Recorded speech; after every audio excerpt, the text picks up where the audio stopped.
I'm Greg Hunter. Welcome to USAWatchdog.com. With us, a brand new guest. You may recognize his site. It's tfmetalsreport.com. You also, I'm sure, recognize his handle, Turd Ferguson. And my running joke with this guy is that you're too smart to be called Turd. His real name is Craig Hemke. He is the founder and the editor of TF Metals Report. Craig, thank you for joining us today on USAWatchdog.com. Hey, Greg, it's my pleasure. I'm a big fan, and it's an honor to be on your program. Well, honor to have you on. You got a big site. You've kind of turned it into a pay site by design. You don't charge a lot, $10 a month or something like that. But, you've got 25 years experience in securities, wealth planning, Wall Street shenanigans going on. You started this back in 2009, and it's really blossomed into a heck of a site. You are still giving your analysis on your report and in interviews and things like that. You pretty much cover everything if you're going to manage people's wealth and tell them what to do. Yeah, the theme of the site, the motto, if you will, has always been that we are preparing for the end of the great Keynesian experiment. And that implies that we're all in the same boat. You, me, everybody watching, us right now. We are all in the same boat. The Keynesian experiment means this idea that government can just simply print money, go into greater and greater debt, increase the money supply year over year. And we're at a point where that's at its terminal phase, where everything is growing exponentially, and you just can't simply have it continue. It is unsustainable on this trajectory. And we're all in that same boat, and we're trying to prepare for what's going to happen next. Well, let's talk about what's accelerating it, and let's start in the Ukraine, where we finally last week got metal-on-metal contact with a partial attack, and now we're looking like this is going to turn into a full-blown war between Russia and Ukraine, and I guess that would mean NATO, even though we don't have a deal with they're not a NATO country. How do you think this is going to accelerate the world spinning downwardly faster? Yeah, there are so many angles to this, Greg, that are not being discussed in the U.S. media and the Western media. This is not just simply about protecting the Kiev government, and bringing them into NATO and all that stuff. First and foremost, it's about protecting the hegemony of the U.S. dollar as world reserve currency status, because Russia, and by extension the Chinese, the Indians, the Brazilians, the South Africans, all of those creditor nations are moving toward what will be the currency paradigm, the global financial structure of the 21st century. The U.S. dollar was what it was in the 20th century, and here into the early years of the 21st. We're doing everything we can to defend that. What I really question is the motive of the U.S. for pushing Russia into this conflict. And what people need to understand is that the relationship between Russia and Ukraine goes back centuries. They share family relationships. They share ethnicity. They share, in large part, a common language, especially in the East. Vladimir Putin was never going to be the Russian leader that, quote unquote, lost Ukraine. This is, in great part, an existential threat, not only to him, but to Mother Russia. They were not going to let this just unfold. They weren't going to let NATO come all the way up and take over Ukraine. The fact that last week we started to see an actual hot war begin to develop, it's not surprising. It's been going down that road since February, and it's only going to get worse from here. And what about these sanctions? We've already had a financial war going on. I have some of my guests talk about a financial Cold War. I think Peter Schiff brought that up. I know you do a lot of analysis as well. And what about these sanctions that apparently are hurting already the U.S., the EU, Finland's laying off workers. There's a bunch of fruit and vegetables is backing up in Spain. Poland's lost a 0.5%, 0.6% of GDP. That's just the beginning of the nastiness, and Europe can't take the hit, can they? No, and that's what has been the folly of this ever since February, when it really got rolling, is that the U.S., either the U.S. government, whether it's the Obama administration, the State Department, whatever, falsely believes or somehow naively believes that we hold the cards in this. That we are this big economic and global military superpower, and so we can just push around anybody that we want. When in fact, it is the Russians, and by extension their allies, who in fact really do hold the cards, because they are our creditors. Should Russia decide because ultimately they're going to, Russia, China, this partnership decide to offer an alternative currency, an alternative global reserve currency to the U.S. dollar, when that happens, it's going to be economic mayhem for the U.S. and the West. By pushing this issue in Ukraine, we're just simply speeding up that process. Now, whether we're deliberately speeding it up to create a boogeyman that they can blame it all on, I don't know. I mean, certainly that's a possibility. But we, like I said, naively believe, our leaders naively believe that we hold the cards, and we don't hold any cards in this. And that has been, again, the folly all along of this policy that we followed for the last 6 months. I brought up Ferguson, Missouri, and I didn't bring it up on the basis of whether or not, terrible thing, kid got shot. Right. He's apparently unarmed. That's pretty widely reported. I don't Right. know why that happened, but Ferguson, the looting, the rioting, do you think that we already have people at the bottom end of the social spectrum, which I brought up, that, they're already paying high prices at grocery stores. They're already Right. being squeezed. There's already the Obama administration, the Democrats, and I'm not a Republican, but their plan is to raise the minimum wage. That's their economic plan. And Right. whoa, what happens when the dollar is no longer the world reserve currency? Do we have, Ferguson on steroids all over America, whether you're white, black, Hispanic, Asian, whatever? I mean, all over, and multiracial craziness. The short answer is yes. That's exactly what I fear, is that type of civil unrest. Why? I mean, look at, we'll go back to the situation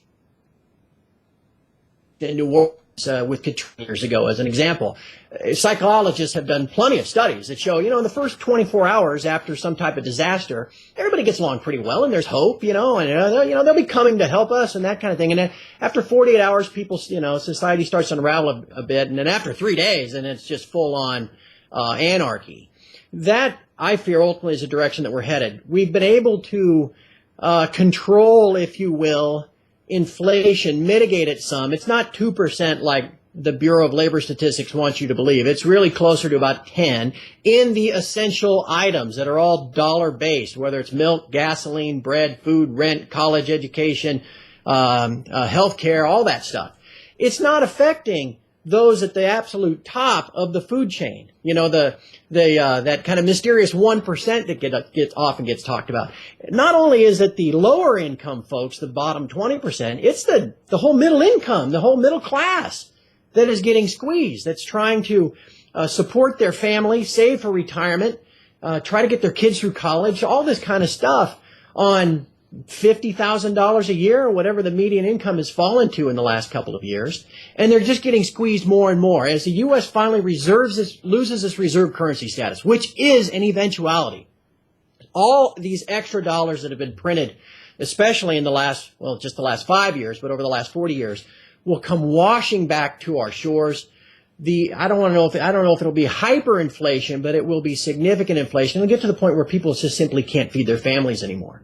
And it is there that I talked about. That's where you get, it's 3 days on the roof and society starts to break down. That's what I fear, is that level of civil unrest. And what comes after that? I'm not certain. Well, I want to talk about some of the things, the shenanigans they're doing to prop this up. It's taken a while. Right. This is one of the reasons why I interviewed you. Is you really explained what was going on with JPMorgan, the CFTC. I mean, how could they not know there's manipulation? They're fining JPMorgan, a slap on the wrist out of $600,000. Explain why they are manipulating the. I'm not even going to say. Do you think they? No, they are. They're manipulating the metals. And we're all adults here, where they are manipulating the metals. Right. Well, right. Why, what's the point of them doing what they're doing and looking the other way and making these stupid fines with JP Morgan for what amounts to fraud? Well, in the end, at this point, all markets are manipulated to some extent to create an illusion of health and wealth. That all is well, that we are recovering, that the banks have healthy balance sheets. And all of that is nothing could be further from the truth. But the Fed prints a lot of money. The primary dealer banks of the Fed pump it into derivative products like S&P futures and ETFs and the VIX, which is the volatility index, all kinds of things to drive the market higher. And if you look at a chart of the last 3 years, the stock market's done nothing but go straight up. Not based on fundamentals or anything else. It's just simply based on all this free money that's been shoved into it to create this illusion that all is well and keep the Ponzi scheme going. Part of that illusion creation, how's that sound? Part of that illusion creation is managing the prices of gold and silver. And you might think, oh, Craig, what are you talking about? I mean, gold's gone up for, between 2002 and 2012. It went up from $250 to $1,950. Yes, that's right. That was kind of a managed retreat. But gold as sound money, universally accepted for millennia sound money, is the antithesis. It is the enemy of paper money. And paper money is what runs the U.S. economy, the U.S. government, all of the Western economy. So the central banks work together to loan out, lease out their gold to suppress price in the futures market.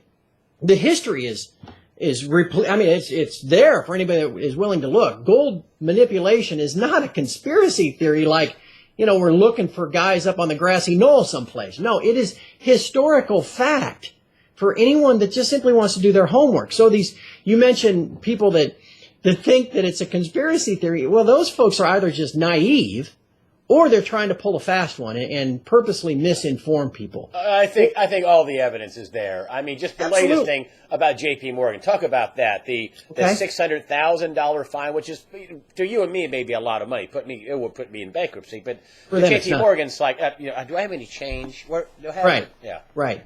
Within the futures industry, the government watchdog, if you will, is the CFTC, the Commodity Futures Trading Commission.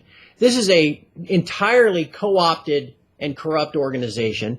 It is run by political appointees and bureaucrats who are, frankly, I think they're criminally co-conspiring with the big banks and by extension the Federal Reserve to allow this manipulation, to allow this suppression of gold so it's not an alternative to the paper money, which is now, as everyone knows, being printed with no end in sight. The CFTC, instead of being the watchdog, instead of being the policeman, just simply rubber stamps and looks the other way.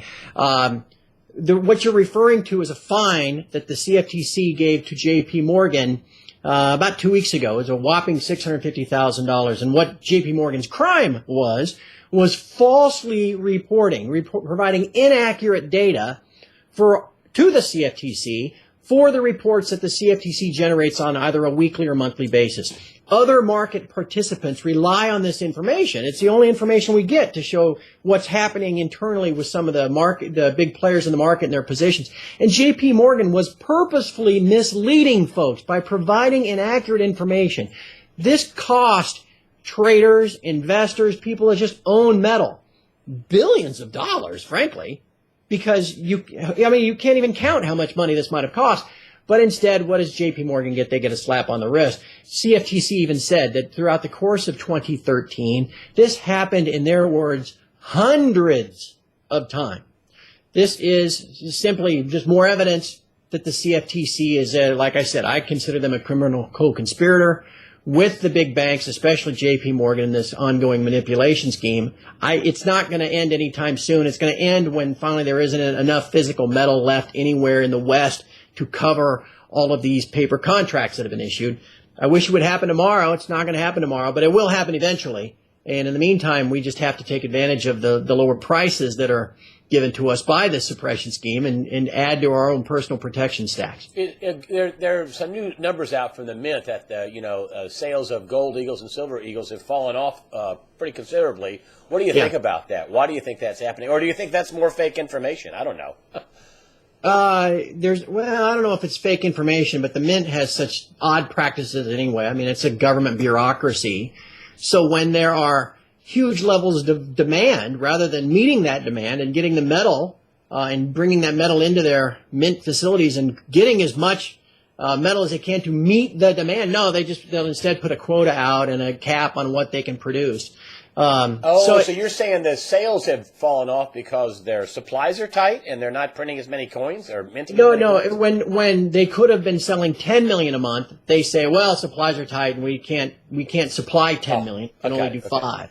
And so now that sales are down, I don't know if that's indicative of, as price of silver wasn't necessarily rallying all through the first part of this year when sales were at a record level. I mean, that's such a tiny fraction of global silver demand that I don't know if I put a lot of stock into, I don't put a lot of weight into what's going on there. Well, and that's just being as you are the TF Metals Report man. And Craig, what are you thinking about what's going on in the metals right now? Do you think we're going to have another cliff dive going down, or do you think we're building a bottom here? I mean, we have all this hot war action going on over in Ukraine now, and nothing's settled down in the Middle East, whether it be from ISIS, Iraq, Israel, Gaza, Ukraine, the Chinese over in the out there in the South China Sea. What they're doing out there. I mean, there's wars and rumors of wars everywhere. What do you think about the price of gold building right here? Is it going up from here or down from here? Well, do we have a couple hours to talk about this? Well, we got a few minutes. How about that? I could go on and on about that. It is. Let's just I'll try to make this as concise as possible. When price was smashed in 2013, it was done so. It was counterintuitive. It surprised everybody. There's a long history of the growth of the Fed balance sheet. You can plot that with gold. Overlay the U.S. national debt, and they all rise together. But beginning in October of 2012, when QE to infinity was announced, all of a sudden gold diverged and went down. This was a deliberate scheme of metal supplied by the central banks to the bullion banks like JPMorgan, who dump it on the market in paper derivative contracts, and down goes price. When they did that, global demand just went through the roof, and eventually put a floor under price at about $1,200 back in April and May of last year.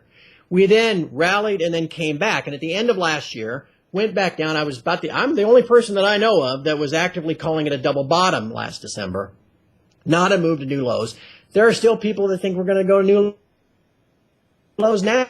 They're dead wrong. That double bottom is being recognized now by other folks as being, that's actually the case. Throughout this year, an effort has been made to keep price tamped down and below what is a pretty clear trend line that we draw in technical analysis on the charts. Multiple efforts were made to suppress price below there. The reason being is that it was reported to us last fall that the vaults of London, where all the Western tradable gold is held, are all empty. Ken Hoffman of Bloomberg was on Bloomberg television back in December informing us 26 million ounces, all gone. Well, if that gold isn't there, it becomes extremely important to the banks with all of their derivative obligations to keep price down, because in the West, we buy more of things if price is going up. So all year long, this has been about managing price, keeping it down, especially below that trend line that I mentioned. Well, we finally broke through the trend line back in the middle of June.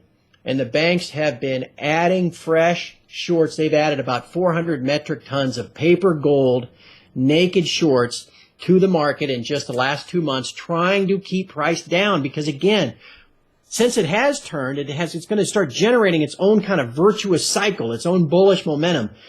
It's going higher. There's no doubt in my mind. When does this blow up? When does this blow up? Because how can they keep doing this? At some point, they got to lose control. They appear to be in the process of losing control, because they didn't gain control by what they did. So when does this blow up? The biggest concern that these banks, remember, these banks are sitting on literally maybe more than $1 trillion, at least billions and billions, hundreds of billions of dollars of derivative contracts based on keeping the price of gold down. They could do that they have done it now ever since COMEX started trading paper metal futures back in the mid-'70s. So they've done it now for almost 40 years. But there has to be a connection to physical metal. You can't just, Dave, you and I can't, Greg, you and I can't create our own futures market and just start trading paper metals markets without metal behind it. There has to be some link to physical metal, and it is that physical metal that is disappearing. People have read reports. I'm sure most folks have seen this by now. The amount of gold that is flowing from west to east as China rapidly accumulates it. because they're probably going to use it to back their currency at some point in the near future. Once that gold is gone, or even close to being gone, then there is not enough gold left to back all of these futures contracts in the West. That's when the game finally ends. When do you think that is? Yesterday, anytime. It's one of those things where I don't want to put a date on it and say it's going to happen by this certain date, because then if it doesn't happen by that date, people say, well, then that guy must not be right. These banks have the ability to keep this Ponzi going, not indefinitely, but a lot longer than you and I can probably expect them to. I would never have thought that they could have lasted this long after the collapse of 2008, but they have. It is coming, though. If those reports are correct, and there's no reason to think that they're not, the vaults of London are empty. The Germans asked for 700 metric tons of gold back from New York last fall. They got a total of 5 metric tons. There are all kinds of indications that there's hardly any Western gold left. There's certainly not Western gold left with clear title. There are multiple owners to the same bar. This whole thing is going to blow up. Just like the entire Western, monetary system that's based on debt is unsustainable. This global fractional bullion banking is also unsustainable. It's going to blow up too. When the key thing to watch, like I said earlier, will be a return of price momentum to the upside. Because that's why they've tried so hard to keep it down this year. Because if you can keep sentiment down by keeping price down, then there's really no physical demand, as you mentioned earlier with the mint sales. What Americans and people in the West want is they want to see a rising price. They'll buy stuff if it's going up. If it's going down, they want nothing to do with it. So it's very important that they keep sentiment and momentum down, which is why they're working so hard to do that this year. That's like pressing on a spring. That's like trying to hold a beach ball underwater. Eventually that's going to fail, and as it fails, it will begin to accelerate to the upside. Craig Hemke, TFMetalsReport.com. Craig, thank you for joining us today on USA Watchdog. Really appreciate you having you on. We'll have you back, my friend. Craig, it's my pleasure. Anytime.